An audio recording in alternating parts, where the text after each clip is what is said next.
Cet épisode est une présentation d'Intact Assurance.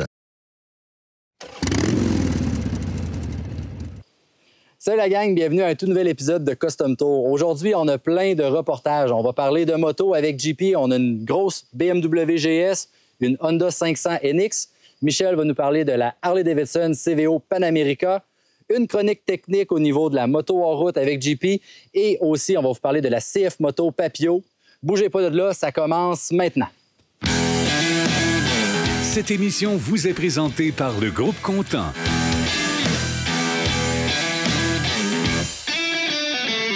Cette semaine, à Custom Tour, on vous présente la R1300 GS 2024.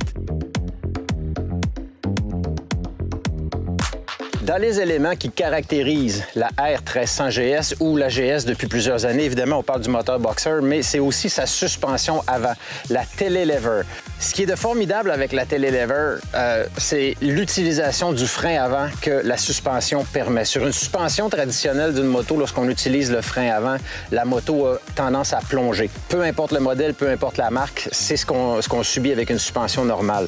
Avec la télélever de BMW, lorsqu'on utilise le frein avant, l'assiette, c'est-à-dire l'angle de la moto, ne change pas.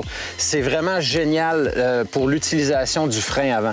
D'ailleurs, avec la R1300 GS, moi, j'ai une relation amour-haine avec cette suspension. C'est une suspension dont le ressenti n'est plus ou moins là. C'est-à-dire que lorsqu'on atteint les limites de la suspension, bien, il est déjà trop tard. C'est dur à contrôler à partir de ce moment-là. Sauf que la télélever, c'est typique à la GS et c'est ce qui fait son charme.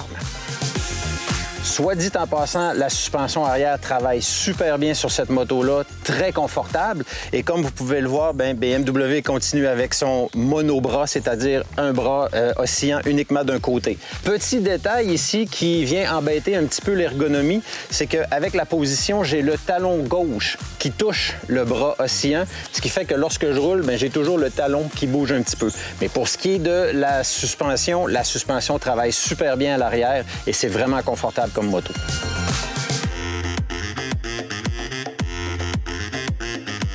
C'est vraiment incroyable le moteur. J'ai été agréablement surpris. C'est un moteur qui tire très fort et très longtemps.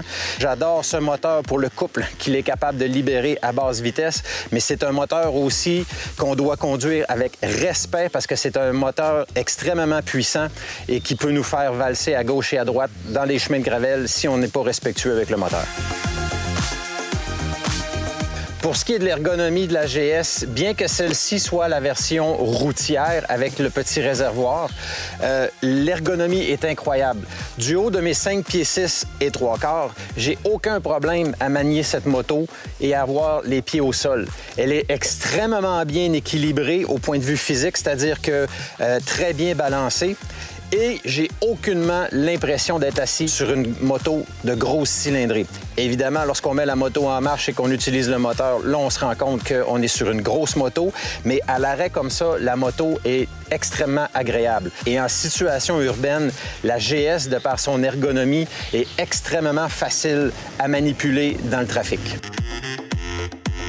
Tout ce qui est électronique, BMW a fait beaucoup d'améliorations. Évidemment, on retrouve le menu qu'on avait anciennement sur les autres versions 2023 et 2022, c'est-à-dire la roulette, et on peut accéder au menu avec toutes les informations sur la moto, ce qui est très intéressant, très intuitif. Nouveauté aussi cette année, c'est qu'on a un bouton ici pour certains réglages qu'on peut faire de façon rapide en roulant. C'est très bien. Par contre, ça peut devenir... c'est une source de distraction. Donc, lors de la prise en main d'une GS, c'est très important de se familiariser avec les options parce qu'il y en a beaucoup et ça peut être facile de s'y perdre, surtout lorsqu'on est en mouvement. Pour 2024, BMW nous arrive avec deux petits détails hyper intéressants, mais qui, selon moi, j'ai un point d'interrogation par rapport à la vocation aventurière de la moto. Première des choses, les clignotants sont incorporés dans les protège-mains. C'est bien, c'est beau, ça fit, entre guillemets, avec le design de la moto. Par contre, lorsque la moto va au sol, et on sait qu'une moto aventure, ça va aller au sol, les protège-mains sont souvent la première chose qui brise. Donc, ma question est, est-ce que c'est vraiment utile quand on sait que ce sont des motos qui bien que pour la majorité, ils ne verront pas de gravel, mais on sait que ce sont des motos qui sont vouées à une utilisation en route. Autre chose aussi, la R1300 GS vient avec des détecteurs d'angle mort, avec un avertisseur dans le rétroviseur. Mais encore une fois, dans une utilisation en route, point d'interrogation.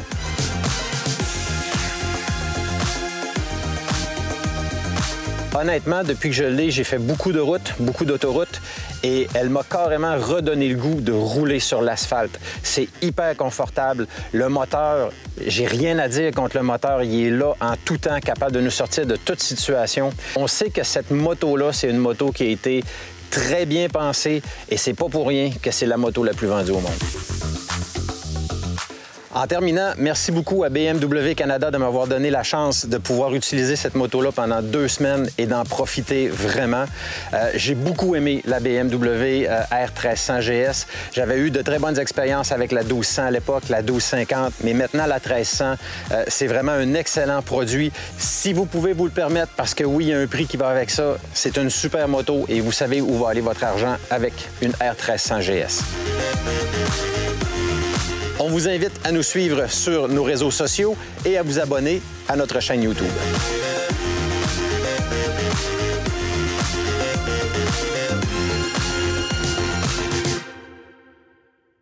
Ceux qui me connaissent savent que j'adore les petites motos. Reste avec nous parce qu'après, on te présente l'adorable CF Moto Papillot 2024.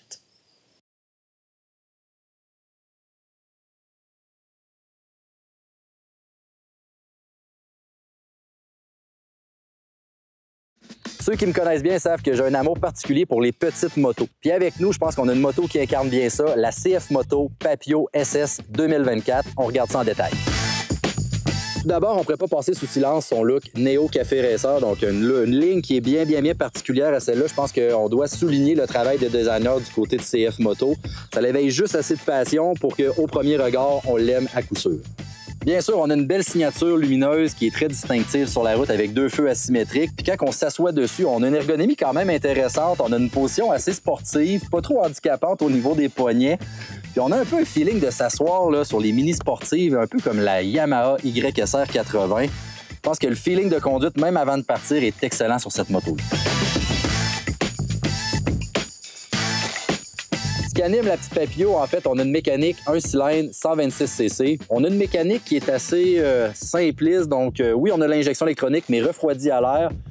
Performance, 9,4 chevaux, 6,8 livres-pieds. C'est pas gigantesque, mais pour le gabarit de la moto puis le poids là, qui est oscille à peu près à 250 livres, ça performe quand même bien. Ça permet de se déplacer à une certaine vitesse. La transmission 6 vitesses exploite bien cette puissance-là. Puis au final, on mange les kilomètres, on enfile les virages, on a un gros sourire au visage, on a juste assez de performance pour s'amuser puis exploiter la petite mécanique. Au niveau de la suspension, assez simple, on a une fourche inversée à l'avant, un monochoc avec le brossillant à l'arrière, pas d'ajustement, on garde ça simpliste. On a juste assez le bon calibrage dans le sens que c'est assez smooth, ça absorbe bien les carreaux puis donne une bonne tenue de route. Au niveau des impressions de conduite, je l'ai déjà dit, la position est quand même intéressante, assez sportive, mais relativement détendue. La mécanique performe quand même bien. C'est sûr que j'ai le gabarit que j'ai, je suis pas tout à fait sûr que c'est la clientèle cible. Malgré tout, on a beaucoup de fun à rouler avec, surtout dans un mode urbain. C'est sûr que quand on va arriver dans des zones où les limites de vitesse sont à 80 km/h et plus, la moto commence un peu à être à ses limites. En résumé, les points forts sur cette moto-là, 3 points majoritaires. Le premier, le fun factor. On conduit cette moto-là, ça nous donne un sourire, c'est sûr et certain. Le style, il est indéniablement réussi. Et aussi, c'est une des seules options de mini-moto. Puisqu'elle a 126 cc, on peut aller légalement sur l'autoroute. Maintenant, 2 points d'amélioration. Le premier, on a un monocylindre, donc c'est sûr qu'à certains RPM, on sent beaucoup de vibrations moteur sur ce modèle-là. Deuxième chose, on a un prix de détail qui est quand même assez élevé. Puis quand on est dans le marché d'une nouvelle moto pour commencer, on va souvent aller vers l'option d'aller directement vers une cylindrée un peu plus gros, donc ça nuit un peu à la position dans le marché. En terminant, il faut souligner le plaisir de conduire de la CF Moto Papillot SS. Je crois que CF Moto a frappé vraiment dans le mille avec son design, son look très épuré, mais aussi sportif, parce que quand on roule sur la route, on se rend compte que tout le monde vire le regard et la regarde intensément. On remercie CF Moto Canada pour le prêt du véhicule. Suivez-nous sur nos réseaux sociaux et surtout, abonnez-vous à notre chaîne YouTube pour ne rien manquer.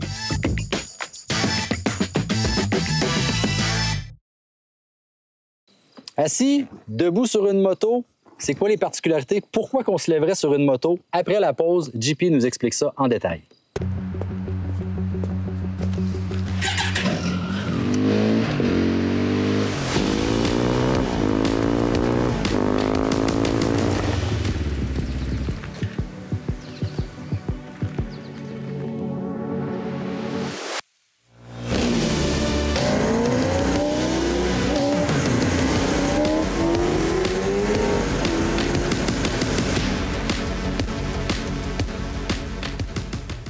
En tant qu'instructeur moto pour la moto-aventure, c'est évident que lorsqu'on parle de conduite sur route non pavée, on va parler de pilotage debout. D'ailleurs, les moto-aventures sont souvent designées pour avoir une position debout adéquate. C'est pas obligatoire de rouler debout sur une moto-aventure. Par contre, il faut comprendre qu'on doit avoir une position assise, mais une position aux aguets. C'est-à-dire que lorsqu'on va rouler une balade du dimanche sur les routes asphaltées, on va avoir une position confortable, comme ça. Le haut du corps droit, bien assis sur la moto, tout va bien. Sauf que lorsque j'embarque sur une route non pavée, cette position-là fait en sorte que mon corps met plus de poids sur la roue arrière, donc ma roue avant va avoir tendance à flotter un petit peu plus dans le gravier. Pour éviter ça, ce que je dois faire, c'est venir mettre mes hanches au-dessus des repose-pieds. C'est-à-dire que je vais avancer mon bassin pour avoir les hanches le plus possible au-dessus des repose-pieds. Qu'est-ce que ça va faire à ce moment-là? Ça rapproche le haut de mon corps sur le guidon et ça me permet d'ouvrir mes coudes comme ça à l'horizontale. Ça va faire en sorte que le haut de mon corps est plus maniable sur un axe de 360 degrés pour être capable de travailler avec la moto. Et ça va faire en sorte que si je dois me lever, eh bien, je suis capable de le faire sans utiliser mes mains. Ce qui fait que mon corps, le poids de mon corps, est neutre sur la moto. L'expression utilisée en anglais, c'est « weightless ». Ce qui fait que mon corps n'empêche pas la moto de travailler lorsque je passe d'une position assise à debout. Oui, il y a la position debout, mais la position debout, c'est pas tout de rouler debout. Si vous roulez debout, droit comme ça, et que vous vous êtes mis des rehausses guidon pour rouler comme ça, j'aurais tendance à vous dire, restez assis, vous allez juste tomber de moins haut quand vous allez tomber. Donc, si vous roulez en position debout, c'est important d'avoir une position, encore une fois, aux aguets. Pas une position d'attaque enduro, mais une position que je suis capable de travailler avec la moto et de la laisser faire, de l'aider face aux obstacles. En mettant mon corps debout sur la moto, ça me permet d'avoir, oui, le centre de gravité est plus haut, mais mon centre de gravité, il est variable. J'empêche pas la moto de travailler. C'est-à-dire que lors d'une accélération, si je reste droit comme ça et j'accélère, je vais être porté vers l'arrière. Si j'anticipe, je vais pencher le haut de mon corps vers l'avant et là, je peux accélérer, ce qui va faire que je suis capable de le faire à une main. J'ai pas de poids sur mes mains, ce qui fait que c'est juste mes genoux et mes cuisses qui vont travailler, contrairement à travailler avec les bras et à être épuisé au bout de 15-20 minutes. En terminant, rouler debout sur les routes non pavées, oui, c'est la bonne chose à faire, mais encore faut-il savoir comment bien le faire. Pratiquez-vous, trouvez-vous un endroit sécuritaire et vous pouvez le pratiquer. Et n'oubliez pas que lorsqu'on part à moto, le but premier, c'est de revenir à moto. Donc, roulez sécuritairement avec les bonnes techniques.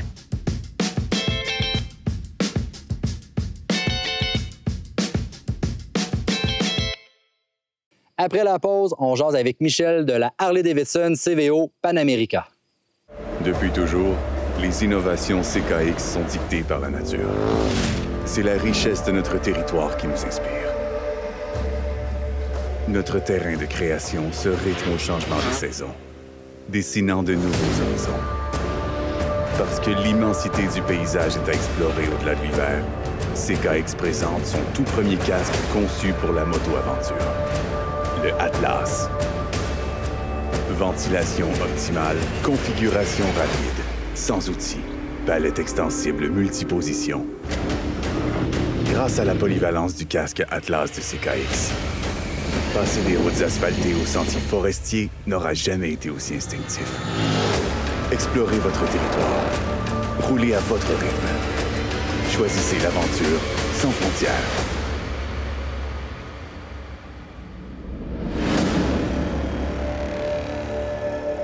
Atlas par CKX.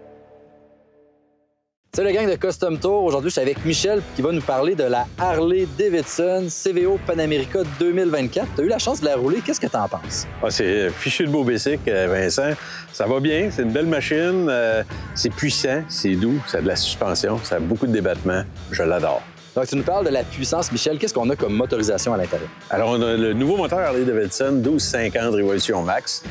C'est un moteur bicylindre, 2 gros cylindres, parfait pour ce type de moto aventure. Côté puissance, qu'est-ce qu'on obtient? On a 150 HP, ce qui est très bien. Là. C'est même au-dessus de bien des modèles de la même catégorie. Oui, en effet, les motos aventure, on le sait, un 150 chevaux, c'est assez puissant. Puis je pense qu'il y a de quoi d'intéressant au niveau, là, on a un bel écran tactile, facile de naviguer. Puis je pense que pour délivrer cette puissance-là, on a de quoi d'intéressant là-dessus.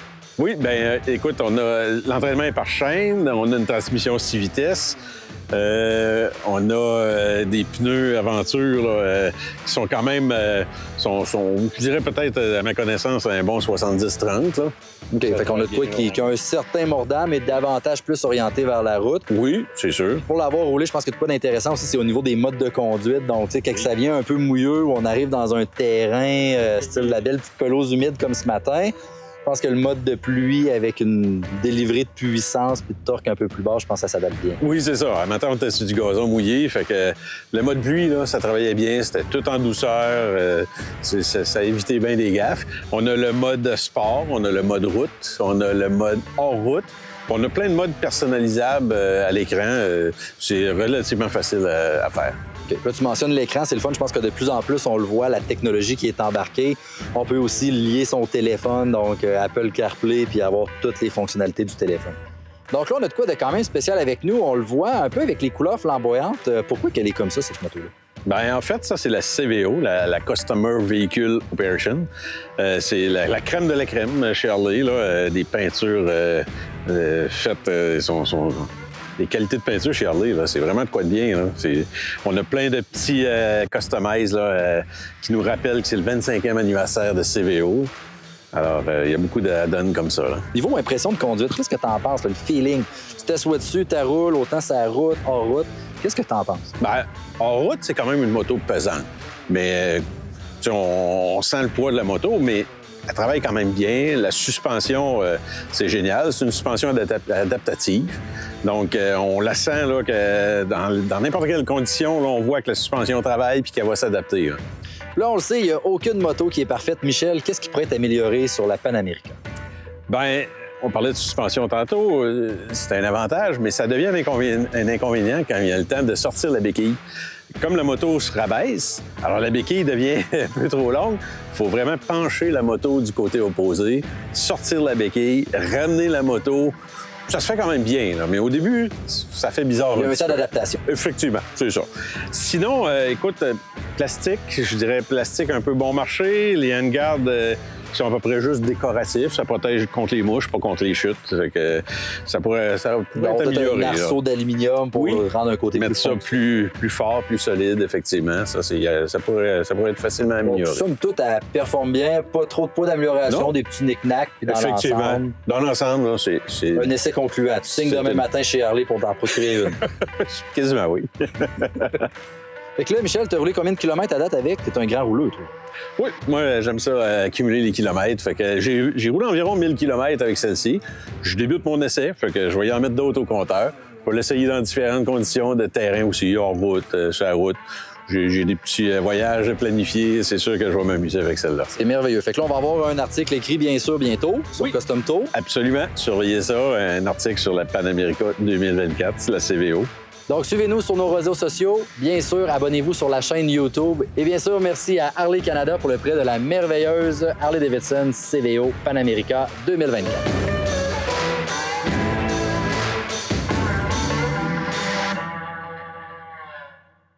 Après la pause, JP nous présente la 500 NX de Honda.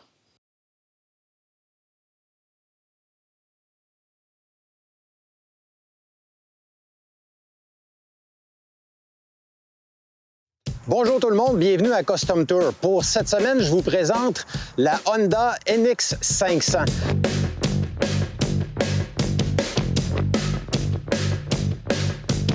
La NX 500 est vraiment une moto que j'ai appréciée. Extrêmement maniable, compacte.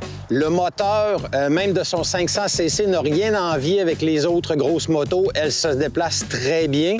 À vitesse d'autoroute, aucun problème. Point de vue ergonomie, c'est très bien. Très compact, la position est confortable.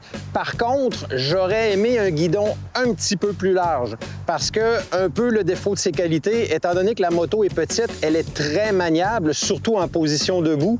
Donc, un guidon plus large aurait aidé à une meilleure précision. Et même moi, du haut de mes 5 pieds 6, je me sentais un petit peu à l'étroit dessus, donc un guidon un petit peu plus large aurait aidé. Point de vue protection contre les éléments, c'est très bien. Le pare-brise fait le travail. Le siège est confortable.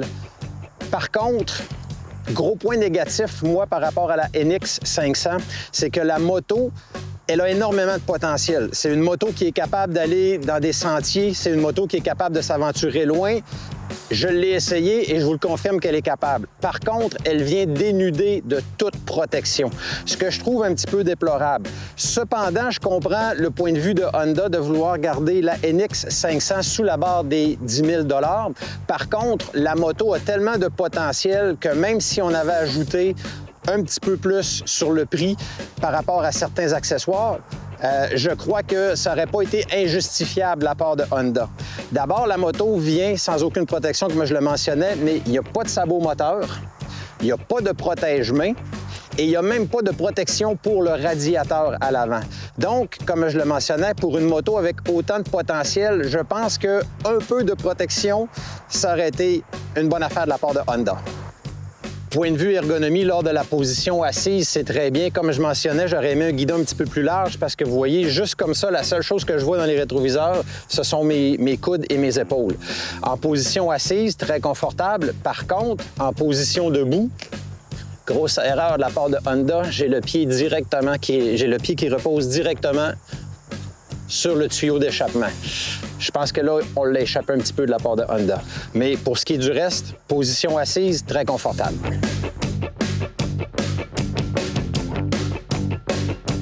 Point de vue contrôle, tout est là, tout est facile d'accès. On a ici une espèce de petit joystick qui donne accès à tous les menus sur l'écran TFT. On peut désactiver ici avec une petite manette le contrôle de traction, ce qui me prouve que la NX 500 a vraiment été construite pour un usage aventurier. Comme je mentionnais, j'ai beaucoup aimé la NX 500. Par contre, évidemment, il y a tout l'aspect de protection, mais ça reste quand même relatif parce qu'on sait que les propriétaires de motos aventure vont les, entre guillemets, customiser à leur goût. Il y a deux trucs, par exemple, que j'aurais beaucoup aimé que Honda focus un petit peu plus. On est en 2024, Honda, ça aurait été bon au moins que vous mettiez un port USB pour qu'on puisse utiliser pour recharger nos téléphones ou encore les GPS, parce qu'on sait que cette moto-là est capable de nous amener loin. Donc, un port USB pour recharger nos appareils aurait été grandement apprécié. Aussi, j'aurais aimé un freinage un petit peu plus puissant. Ça travaille bien, ça fait la job, comme on dit, mais j'aurais aimé quelque chose avec un petit peu plus de mordant côté frein sur la NX 500.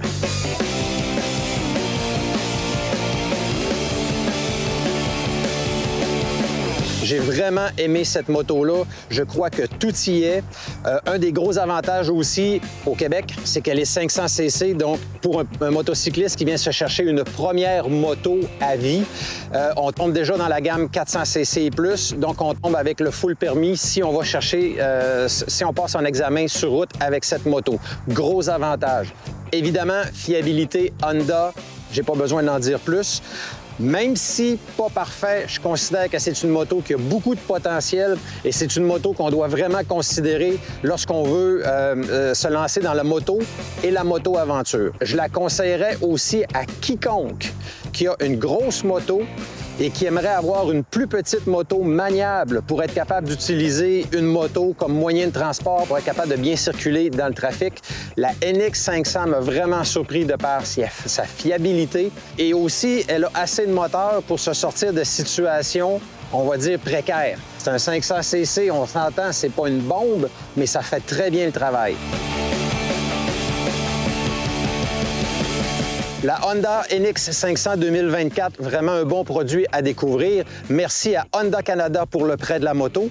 Suivez-nous sur les réseaux sociaux, Custom Tour et sur notre chaîne YouTube. Eh bien, c'est déjà fini. On avait pas mal de stock cette semaine. Et ce qui est important, toujours la gang, on roule en sécurité pour pas finir dans un champ de blé d'Inde. Blague à part, sérieusement, portez votre équipement, les souliers, les pantalons, le manteau, le casque, les gants. C'est pas tout obligatoire, mais ça sauve des vies, super important. À la prochaine, la gang. Cet épisode vous a été présenté par Intact Assurance. Le groupe Content.